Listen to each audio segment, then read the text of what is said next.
ओडिशा को अक्टोबर रे ला निना विपद। विश्व पाणीपाग संस्थान आकलन अनुसार डिसेम्बर जाए जलवायु प्रक्रिया ला निनार सक्रिय स्थिति चिंता सृष्टि करिछि। प्रशांत महासागर रे जलवायु प्रक्रिया ला निना परिस्थिति संगठित हेले बंगोपसागर रे सामुद्रिक झड़ तीव्रता को वृद्धि करिबारे साहाय्य करिथाय।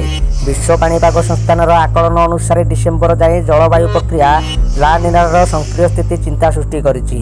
प्रशांत महासागर रे जलवायु प्रक्रिया ला निना परिस्थिति संगठित हेले ताहा बंगोपसागर सामुद्रिक झड़ बा बात्यार बारंबार एवं तीव्रता को वृद्धि करिबारे साहाय्य करिथाय।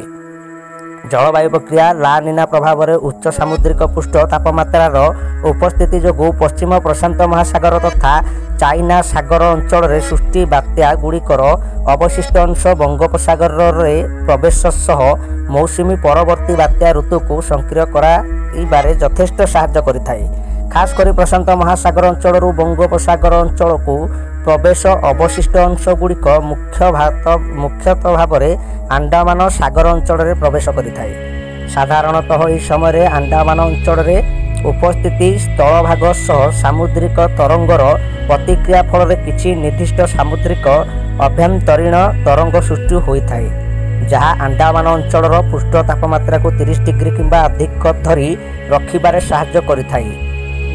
फलस्वरूप यही विशिष्ट अंश गुड़िक विशेषकर अक्टोबर रु डिसेम्बर मास मध्य उच्च आपेक्षिक आर्द्रता एवं निम्न वायु प्रवाह तारतम्य तथा उच्च सामुद्रिक पृष्ठ तापमात्रा स्पर्श रे आसी शक्तिशाली होई उठे।